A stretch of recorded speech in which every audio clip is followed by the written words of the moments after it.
Making of Game Bird Part 3. All that to say, the keychain was complete, and the Game Bird had finally come to life. So, I fired up GoldenEye. The dream was coming true. Or so I thought. As I learned later, GoldenEye was not really designed very efficiently on the Nintendo 64, and is notoriously hard to emulate. While a modern PC has no problems with that whatsoever, the lack of resources on the Pi made this a challenge. All that to say, it didn't run very well.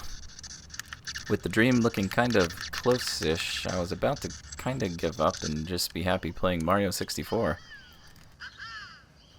However, I was messing around one day and loaded up Perfect Dark just to see what would happen. And to my surprise, it ran surprisingly well.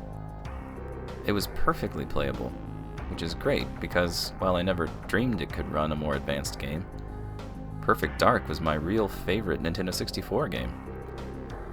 I did some research and learned that Perfect Dark was actually designed to be more efficient than GoldenEye.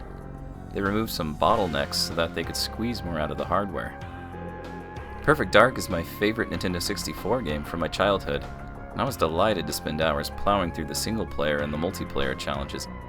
I became so inspired that I began to set my sights on how I might make my own games for this console I created. Especially multiplayer games that I could play with friends. I'll go over that in another video. So there it is.